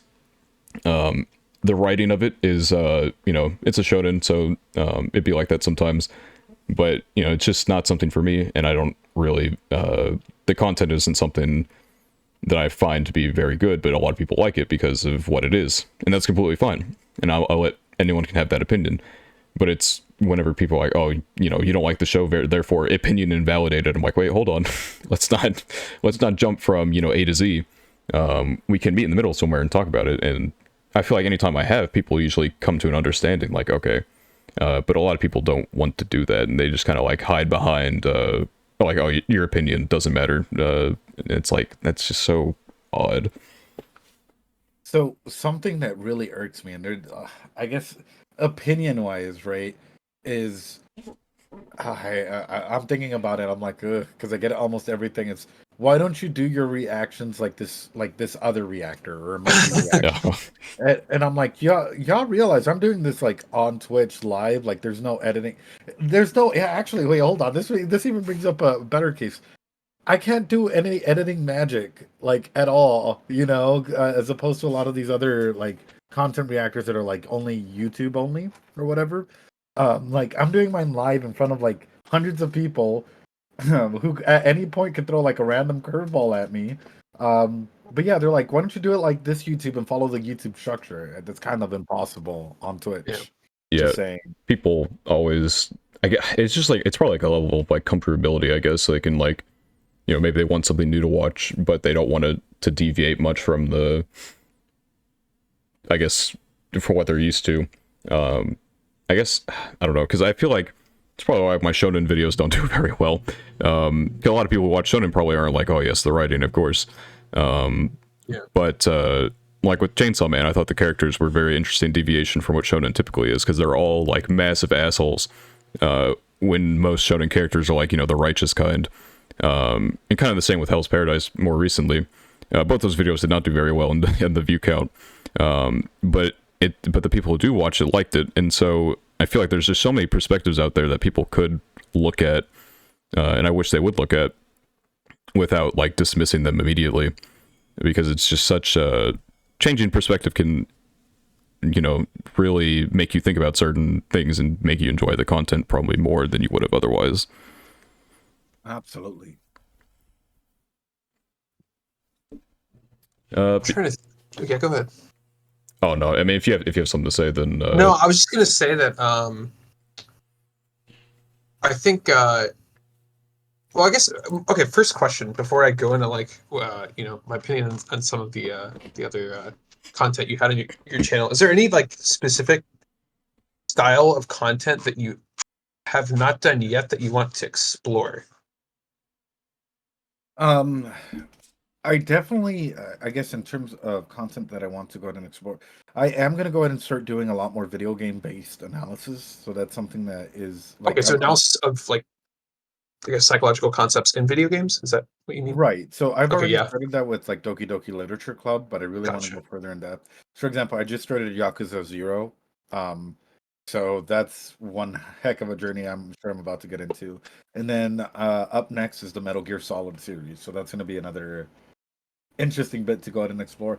And then aside from that, another I guess big piece is because I do meet a lot of content creators, like a lot of VTubers, um, new and old, like from all over the place. A lot. So what I do want to go ahead and do is like show off that like, hey, like we're people at the end of the day. You know, like they get to hear us. A lot of our community get to hear us. They get to interact with us and all of these things. But for some people, like they only see us as like, oh, this person behind the screen instead of like, hey, that's an individual. So I've been doing a lot of like games with a lot of these like up and coming content creators. Um, even doing deep conversations with others, like not doing any therapy sessions because I don't like to do therapy on stream or anything like Yeah, that that, makes sense. yeah. but like actually having just a deep conversation about like where has life taken you, and how does that, like, how do we feel about what's to come, and what's your story, and that gets pretty deep. It gets pretty deep, and I think a lot of people learn a lot about like their favorite content creator. Yep, that makes sense. I guess to kind of tie into my second question is like, if someone was just like watching your channel or came across your channel, do you think there's a specific video and or like anime series that that you've reacted to that you would recommend them to like get a feel for your channel? I mean, I know you might say like any specific one, but do you think there's one that like uh really stands out to you in terms of like the quality of analysis or some what's your best video, I guess, is like another way to ask this question. I feel like that's a hard one. Yeah, of course it is. I'm aware. That's like a lot of answers, but do you think there's one that stands out, I guess? Well, I'll break it down into two, right? So that way it stays within the same genre. Hmm. If they're Oshinoko fans, or if they're into that sort of like they've been curious about it and they don't have a lot of time, check out any of the mind crawls because it's a lot less. I don't know how to put it. Like it's not super duper long. Like you're able to go ahead and just sit through it, watch it. It's a lot of information, fun information being thrown at you in an educational way, so you can pick up on psychology concepts. If you're like, you know what, I kind of want to get a feel for the how you broke things down and why.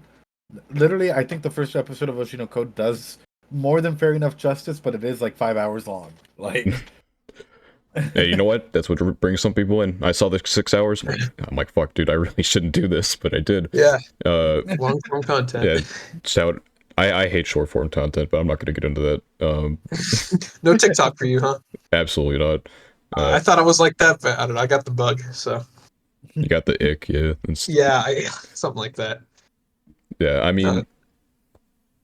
mean, like a lot of just depends on the person, yeah. And for sure. if you want to commit yourself to a 6 hour video, you can. And if you want to, Yeah, obviously there's not one size fits all. I just figured I had just browsed through a few of your videos and I think I already forgot the name, the mind crawl, mind crawl. I keep thinking like mind crush or Minecraft. yeah, mind meld or something.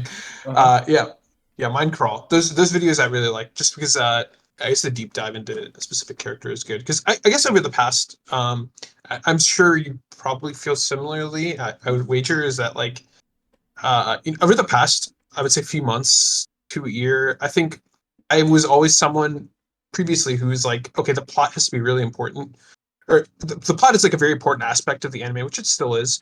And in order for me to enjoy the anime, the plot has to be insane. But I think over the past year or so, I've just come around to the fact that like I think the shows that I like the most, I really like the characters.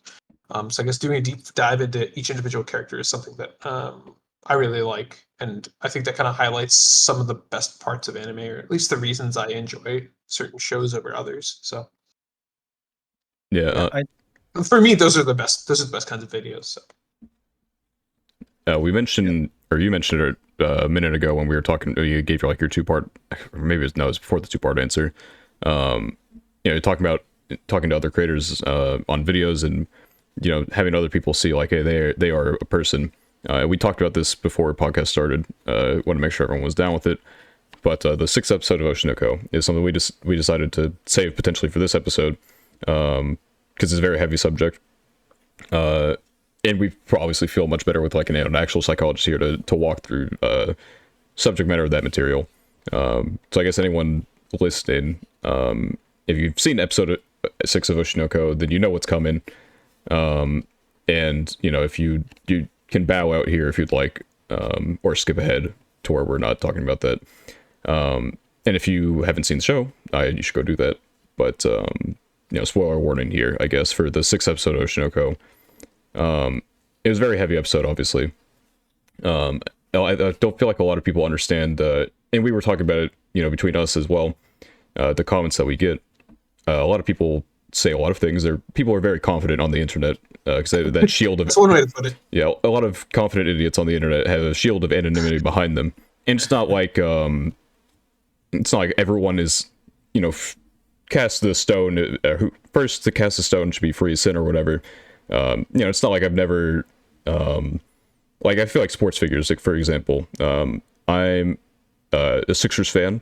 If you see it's very hypocritical of me right now. If you look at my Discord status, it's sacrificed Doc Rivers, who was just fired for his coaching performance over the past few years.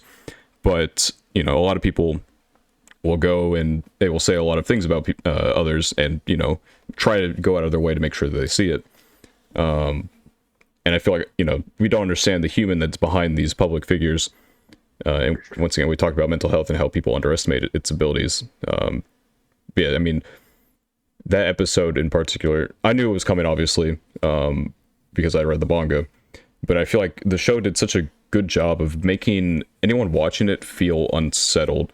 Because I feel like maybe it's hard to understand exactly the vibe when you're going through maybe on, like a manga panel.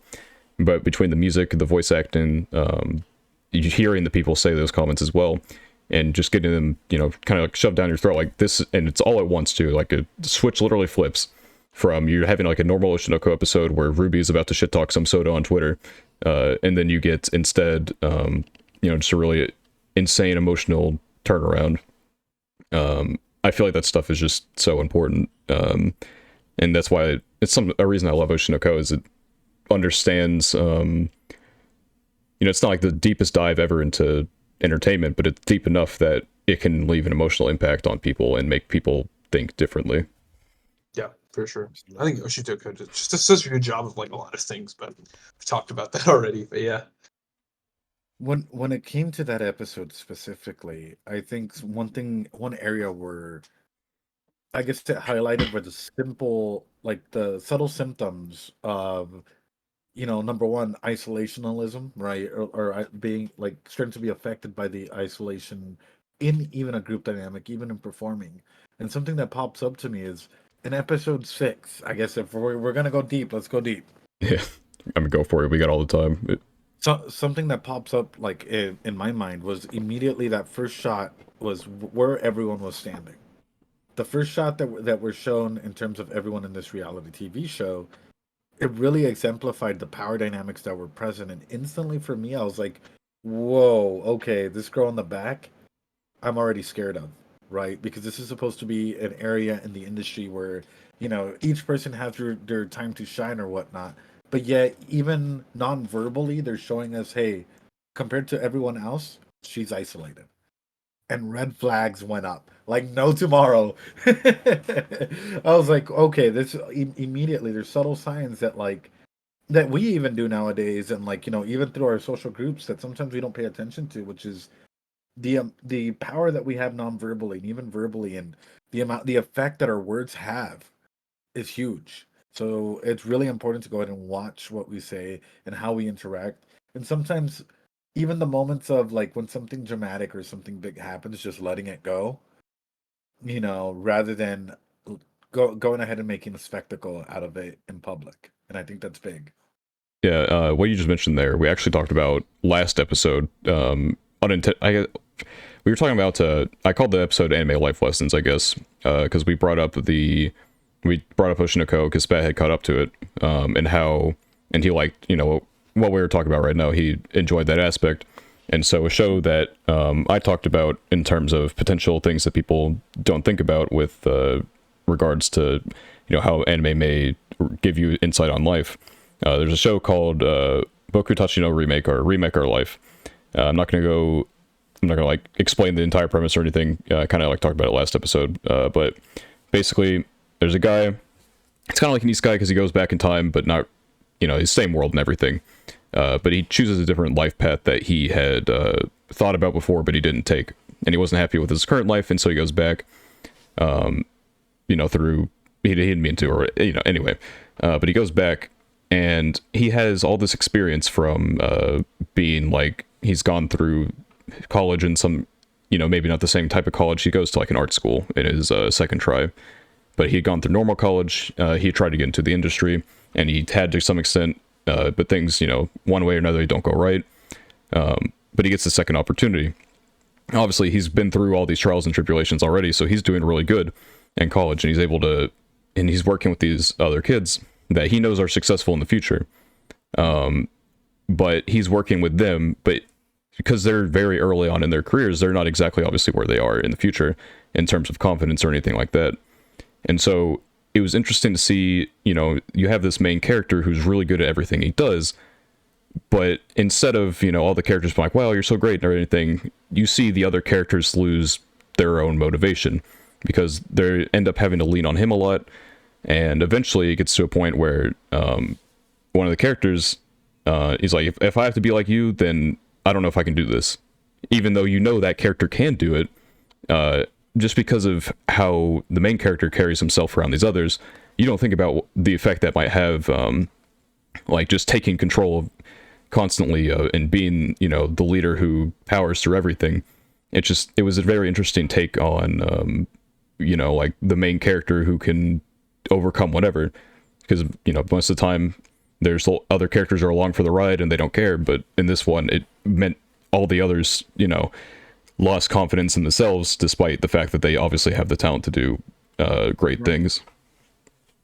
But with that, because that's actually a really, really interesting concept.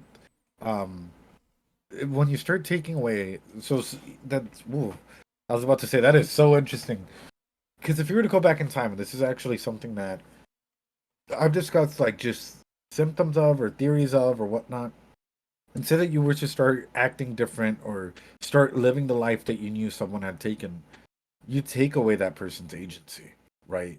So if you're in a close group of friends and all of a sudden you're like, I was a little shy, slow and steady, sure, as a form of interpersonal growth, absolutely. But the moment that, say that I'm the shy one and you're, very extroverted for whatever reason, and all of a sudden I start becoming more extroverted than what you're comfortable with, you might suddenly, the roles might reverse and you might become really shy because I'm taking away your agent of change, right? Your agent of being able to go ahead and use the qualities that you've had, that you were working on, that originally were going to make you successful. And I'm saying, I want that for me. Even though you could grow into that same level, and if I could bring you up in the same way, that'd be wonderful. But a majority of the time, people don't think about that. That's powerful stuff, man. Yeah, it was a really interesting show. It wasn't like always, just anytime it did something serious, it was very, because it wasn't always serious, but anytime it did, I feel like it really hit the notes that it needed to on that, and it ended up in a place that I didn't really expect. I don't know if it'll ever get a second season or anything, and the novels aren't being translated, which is a little annoying. I hope someone picks it up one day, because there's so many things in there I'd love to, because light novels obviously have so much more detail that go into like the thoughts of the characters and stuff. I'd love to see more of the headspace of like the main character and some of the decisions he makes, and maybe get more insight on some of those other side characters as well. Just a lot of it's an interesting concept for sure, yeah. Or at least the direction it takes it. Obviously other anime do kind of the same thing. Right. But yeah, back with I guess you know, a little off the rails there, but Oshinoko episode 6, yeah, going through like people not understanding the effect they might have on, especially like the build up, because you know if you see like one mean comment online that can have an effect, but not when you get barraged with it. And it's something Memcho in the show mentioned. Just like when you're not used to that type of thing and you're a very delicate person and it all comes in at once, just sudden change. It can be a very scary thing for someone because a lot of people don't understand. Like, you know, you can distance yourself away from this type of stuff, and it'll probably be fine. These are just faceless people on Twitter or whatever. You don't have to particularly worry about what they say. Obviously, it did extend into her actual real life as well. She heard people in school talking about her, and so just that type of how it's just so difficult to overcome that type of issue, I suppose, especially because it crawled. I don't know if it probably would have ended up the same regardless, but I think it crawling into her actual life probably up the urgency scale, I would assume, I guess, because when she like threw up after, you know, hearing those people talking about her. And that's something in that episode that like, it's a quick moment, but it really hammers in the effect that certain things can have. No, it's true. You don't think about that, like, ever. Like, you might, it sounds really stupid, but you might think about, like, how people react, but, like, in the heat of the moment, which is, like, for most people, I mean, when you type something on Twitter or online, it is, like, the moment. You're just thinking about, like, what you're typing, and then you go on with your day. But it's, like, it's really hard to, I like that scene because I think it contextualizes, you know, a lot of the struggles that public-facing people face when it comes to harmful comments online. So, yeah. Absolutely, and I think when it comes to that, if you've ever received a barrage of like hate messages or a community full of hate or whatnot, and you aren't used to it, it can take such a like emotional toll on you. It's absolutely wild, and that's why I think the context of like, hey, at the end of the day, we're all human. You know, we feel emotions. It's not like we're a random cyborg that doesn't feel anything. It is important. And one aspect that stands out to me is sort of when all of that was happening, specifically, you're talking about the ecological breakdown of an individual, right? Which is Twitter starting to affect the real world starts affecting you. So it's like a crawl down of pretty much how society can work and how sometimes things can impact you directly. Something that I found interesting though, and I think this is a big call to parents and even friends. If you have a loved one who all of a sudden starts isolating, reach out. I'm like, you know, there are hotlines, there are helplines. I'm pretty sure national helplines, whoever's listening to this, out there for you. But if you see, like, if you yourself are going through something deep, hey, there's help out there. There are communities out there that there are safe spaces out there for you to be able to go ahead and voice your concerns, voice whatever's going on. But if you need help, feel free to go ahead and use like the national helplines that are available for you. And at the same time, if you see a friend starting to isolate, reach out to them. I know it's going to be weird, and I always state this because it sort of is. It's like, what do I message? But just a hey, just checking in on you can actually save a life.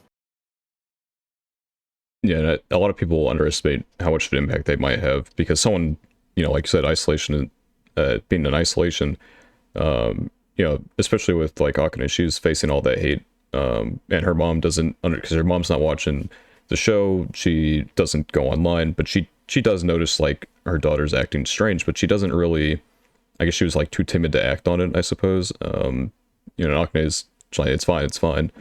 And obviously, you know, something needs to be done. And I feel like, because obviously the castmates around her understood the situation. And we did see a group, like a group message of them checking in on her. But I feel like maybe it's, I guess, weird to say this on it. They could have done maybe slightly more in terms of trying to be there for her. And I guess like part of it's like the show contract or whatever. They can't explicitly say like, hey, we made up, by the way. But they could have maybe more in person instead of like over text, maybe had a greater impact, I suppose. And eventually they did on episode 7, like right at the very beginning. But you know, sometimes people don't get to that point. Like there's not always going to be an Aqua to come by and, you know, last second save. And so these things need to be talked about and people need to be reached out before it's too late. Because Aqua said it himself best in episode 7, is that people die quickly. If you don't reach out quick enough, then it's too late to do anything. Because life is a very fickle thing that you never know what's going to happen. Right. Also, I think a big portion to go ahead and throw out there is when I'm looking at these things, right? Because oftentimes this is something that gets thrown out there. It's, hey, why are you viewing things or why are you stating things so negatively or in a bad light or whatever? Um, no, I don't think of these characters as good or bad, but as gray, like just like most human Yeah, beings. Yeah. We're that's a all in good our way to own view it. we're all in our own journey, and sometimes we do amazing stuff and sometimes we mess up. That's just the journey of what it's like to be a human being, and like actually treating them that way and not sort of like, oh, they're good and therefore your opinion is bad, is being more open to seeing them as individuals that are open to messing up. It gives you a bigger appreciation to what they're doing and how they're like even able to go ahead and like criticize aspects of like their decisions, like, whoa, okay, that was not a cool decision to do. Yeah. Yeah. I mean, yeah, all these characters at the end of the day, um, like Aqua for sure, like you wanted, I think your first mind crawl was, is Aqua evil? And the answer is obviously no. Um, Right. he is a person who went through something, and you know, especially because the okay, fuck, they explain something next episode I can't talk about though. I'll leave it for another time. But you know, his mind as a, people don't understand, like, mind as a of a child, even if he is a doctor, that, like, who cares, like, he still went through something insane. And especially with how close in proximity he was to that event. Something I found very interesting when I watched your first episode of Oshinoko's analysis is something that even I think about the character writing, and so I wasn't even considering, like, I was focusing hard on Ai's character arc. I didn't even think about what her character arc ending in the way that it did might do to Aqua and Ruby, because you talked about if she says I love you, that's going to scar them for life. Even though most people watching see the I love you as like a great moment where she finally said it, that's so nice. But for you, you mentioned like that can cause a lot of problems. And I thought that was such an interesting perspective that I never would have ever considered had you not talked about it. Right, and well, let's be honest, that was her for her, that was her that was literally her character arc, right? If we're gonna put it this way, is trying to find out what love is, and she found it. And she stated it, but at the point in time where she's now left herself on a pedestal for these kids, um, in which the only thing that they understand is like, for example, mom was love, mom was great, mom was all of these things, and if we're even going to exemplify it, and I think I can open up about this, probably Aqua and Ruby have two different perceptions as to who I really was. Yeah, So, for sure. and this all comes just from simply saying "I love you" as she was dying, because all of a sudden this turns from like a standard moment of like, traumatic moment. But I'm not going to take away the impact of that, of, oh, someone, my mom is laying on the floor, the attackers right around the corner, whatever, to this is a moment that your brain is now gonna encapsulate forever with those words ringing in my ears, right? And this is how revenge starts, and this is how a spark turns into a giant flame. Yeah. No, that's a good way of putting it. It's like hard to. It's like sometimes the smallest things can have the biggest impact. But I mean, aside from like that cliche way of looking at it, it's. I mean, I think the way you put it, where it's like, um, I mean, I guess in the context of that episode, it's just so important that, and that's gonna. I mean, no spoilers, but uh, transition into the the rest of the show. So I think it's kind of a long lasting small thing that occurred that is just in general just going to have like such a massive impact So I on have a how like silly Aquaman question. goes. Yeah, go I for have it. a silly question for both of you. Feel free, if it's a spoiler, feel free to not say anything. Okay. But is Mem really 18? I fucking doubt it. Sorry, guys. Uh, I won't say anything. I don't have the I read others. the Spat's not. Yeah. He stopped No, reading no, the no, no. manga when the anime came out, I guess. Yeah. I'm looking very far into the future, and so I will not say anything. No, no, no, no. I will say the question mark was not there for no reason. No. There's been a lot of red flags that she's raised, and I'm like, wait a minute. Oh God, wait. If she's older and she's doing a show, never mind. I'm just gonna. Yeah. Yeah, Oh, you'll know in the season, I guess is the best way to put it. I won't say exactly when or anything. Like you'll get answers, but you'll know. oh no. Well, I appreciate it. Yeah, and Try there's to avoid spoilers as much as we can, yeah. I guess. I'm very excited. Season 2 is leaked. I don't know if you'd seen that or not. But it's leaked to have happened, and I'm going to be very excited to see some of the content we're going to get to. I don't. Oh, fuck. I think it might be season 3. Probably has some of my favorite character stuff within it, or what will be season 3, assuming they keep the same pacing they have now. They've been going a pretty strict, like 3-chapter an episode. But there's some really interesting things with Aqua's character that obviously occur. It'll be very interesting eventually to see that one day, probably. It never gets. It's always going to be a good show, I guess, is all I'll say. Obviously, won't spoil anything. Right. I'm excited to see where this goes. My mind is. Yeah. I feel like all the work that I've done so far, and I'm like, I still don't know where this show is going. Like, I'm so excited to see how it all just plays out. Yeah. I guess to deviate from the serious matter and maybe wind down with a less impactful questions. I have a couple, I guess. So I talked about what you find to be maybe like the worst, or like one of the worst shows you've seen, but in terms of psychology. But what would you say is putting psychology aside, what is something you've watched you in your heart of hearts know it's not good, but you loved it anyway? What's your guilty pleasure? There's so many. There's so many. That's how it always is.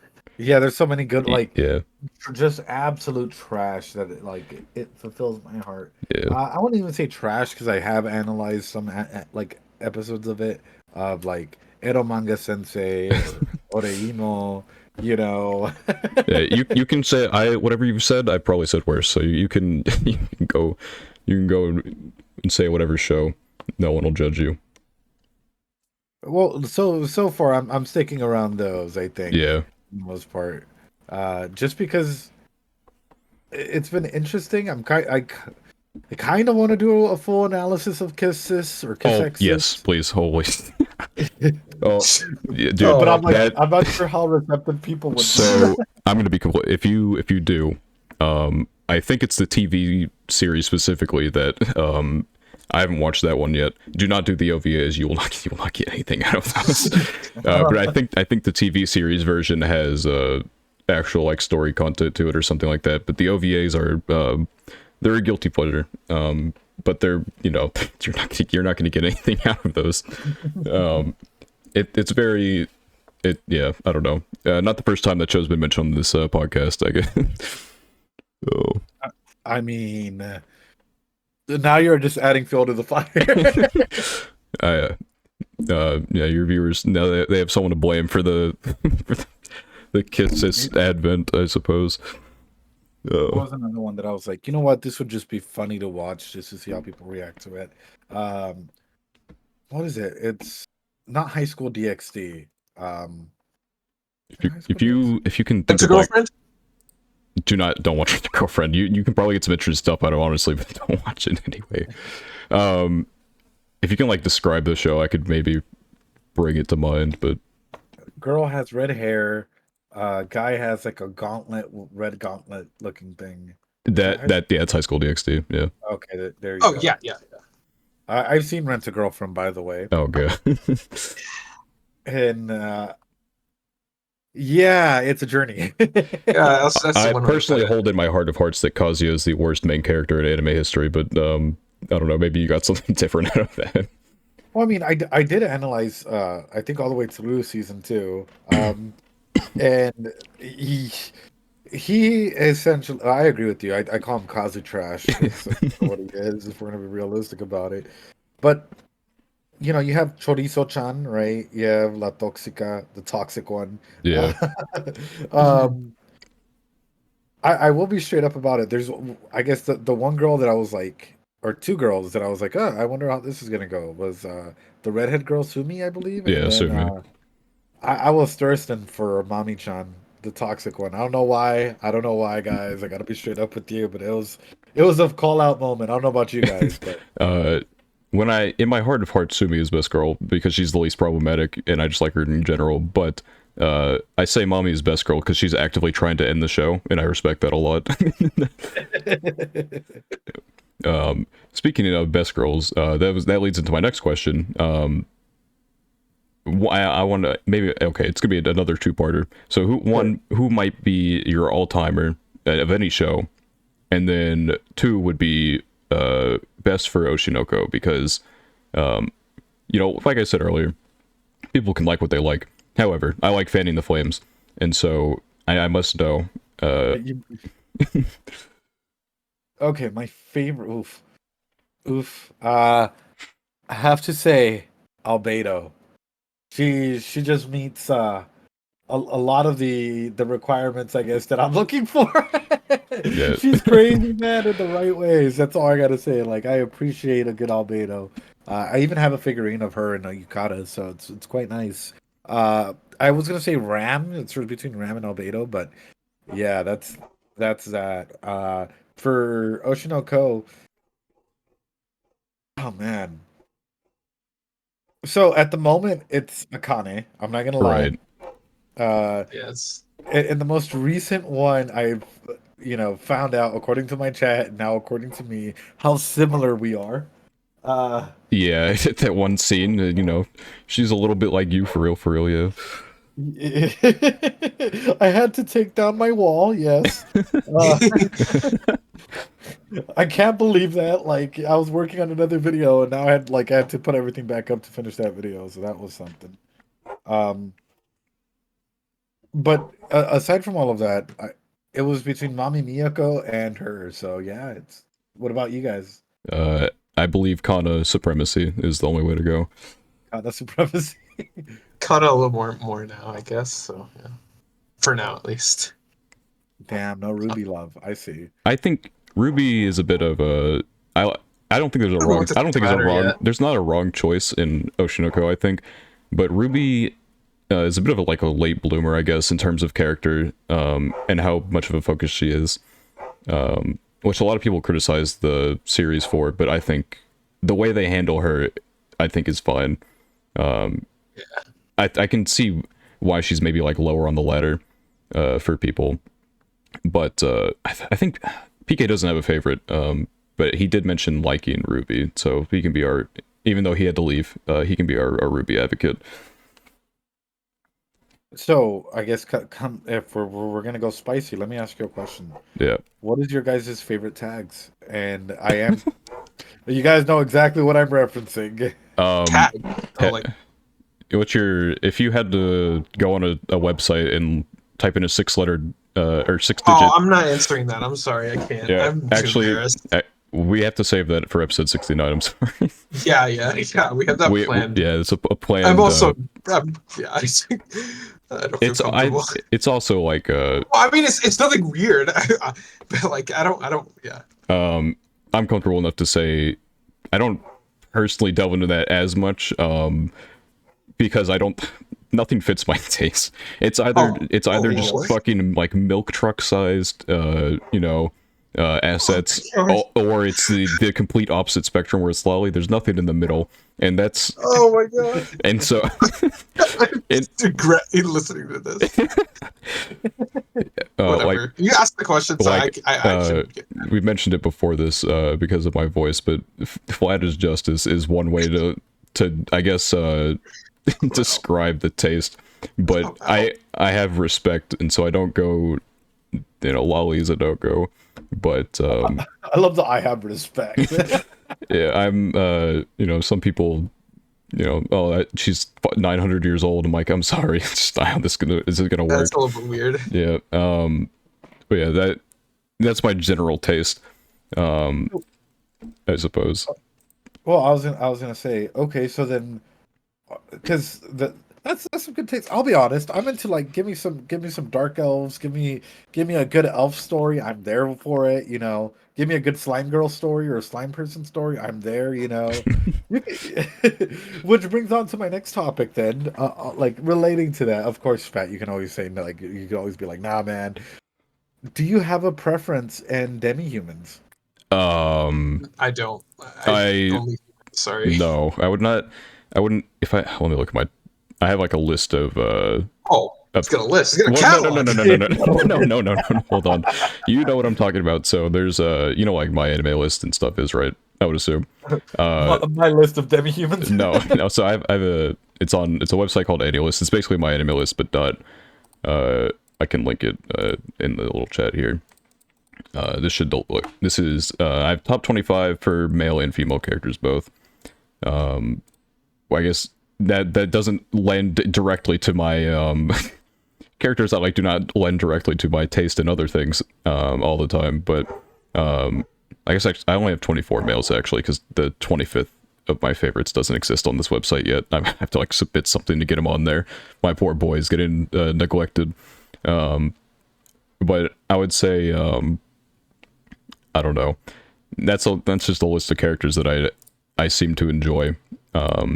In terms of tags, yeah, no, demi-human, no, it doesn't look like any of them landed on the top 25 here. The closest I got is a robot, which would not say is also is not something I would go for, but yeah, normal human for me personally.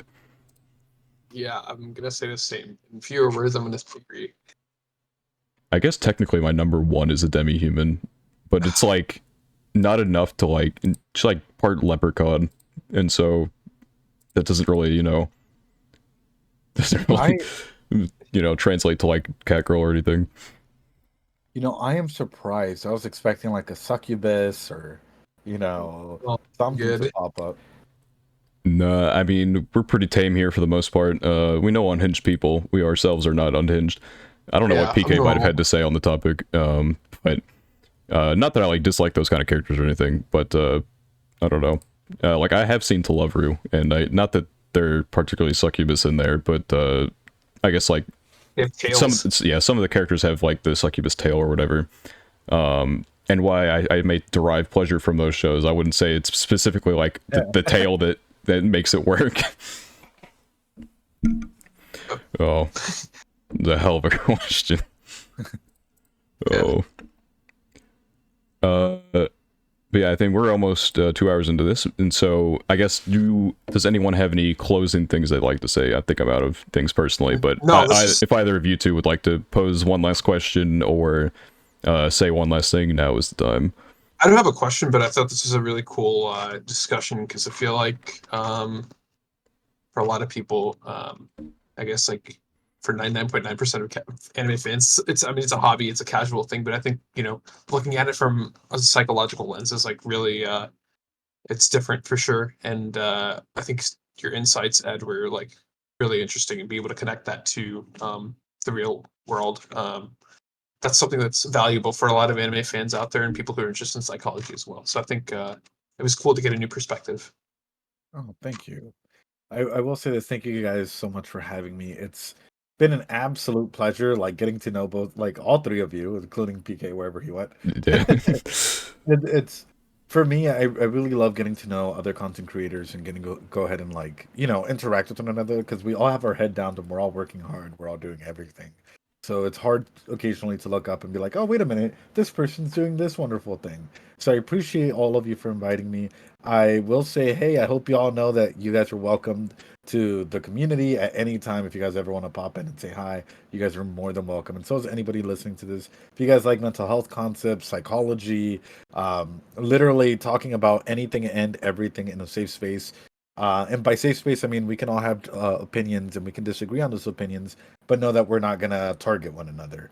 We can all grow as individuals, and if you ever need any form of support or even to vent, I'm here for you. The server's there for you, and honestly, I hope you guys practice that self care.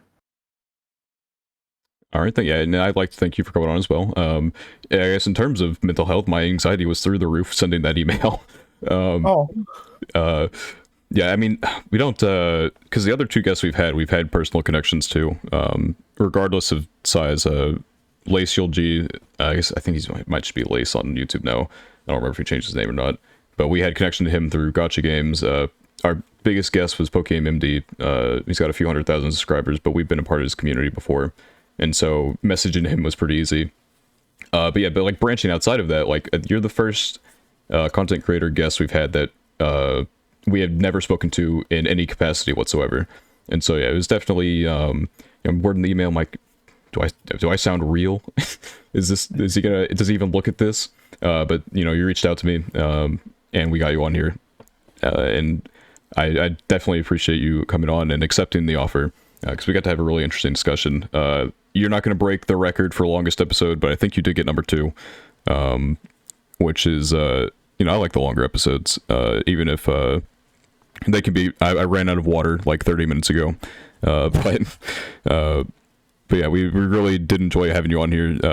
As you saw in the chat there, like PK regrettably had to leave, but it looks like he enjoyed the time that he was able to spend here, because we don't, we're 3 idiots. That's actually the first episode is titled 3 Idiots Make an Anime Podcast, and so we don't always have like these sort of in-depth discussions, and so it's definitely a nice change of pace to sit down and have maybe a deeper conversation. right. And guys, I appreciate you a ton. I hope you all 3 of you genuinely know that. And hey, maybe in the future, I hope to reach out to you guys, and maybe I can have you guys on stream someday. That'd be awesome. Yeah, I mean, anytime you ever want to do anything, though they're both pretty busy, but I have nothing. Yeah. I have nothing going on really. Well, you know how it is as a PhD student. Yeah, My schedule's very random, but I usually, if given time in advance, we can figure something out. So yeah, yeah, they're both. I'm like, compared to them, I'm relatively young, I suppose. I turned 21 tomorrow. I turned 21 tomorrow, actually. Happy early birthday! Happy birthday! Yeah, Happy birthday! Thank you. But yeah, so like compared to them, I haven't been through the college ringer quite as much. And so yeah, I got more or less going on, I suppose. But I guess there is one thing I want to close this episode with. This is just to the viewers in general. Mental health month is May. Unfortunately, this episode won't be up before the end of May, but I think it's also important to know that no matter what the month is, who gives a shit if it's awareness month or not, always be aware. It's such an important thing. And we talked about throughout this episode, of course, how important mental health is. But just keep that in mind. Whenever you say something to someone, understand how that might affect them. How to understand whenever you post something on Twitter, how that might affect them. I've liked things criticizing other people, even if I don't tweet at it directly, no matter what actions you're taking, you're doing something. And so just be mindful, because everyone is their own person, whether you like them or not. It's always good to keep in mind these types of things, and hopefully this episode changed some perspectives potentially. But with that is going to be the end of this episode here. If you enjoyed, then you should subscribe. If you're on audio only, you should hit whatever follow button on whatever app you're using. If you are on YouTube and you'd like to go to the audio only side of things, you can look in the description below. Also in the description below will be Ed's stuff as well. So you should definitely go check him out. Makes very interesting content. Obviously, that's why we have him on here. And if you're on the audio only side of things, then you can go to the YouTube page at Is the Order an Anime Podcast. You can't miss it. Only one there. And in terms of episode uploads, every Saturday 3 p.m. EST, we will have an episode up. Come rain or whatever, fire, I guess, unless something happens, in which case we won't have one up. But yeah. So thank you for watching, and we will see you hopefully in another one. Thank you and goodbye.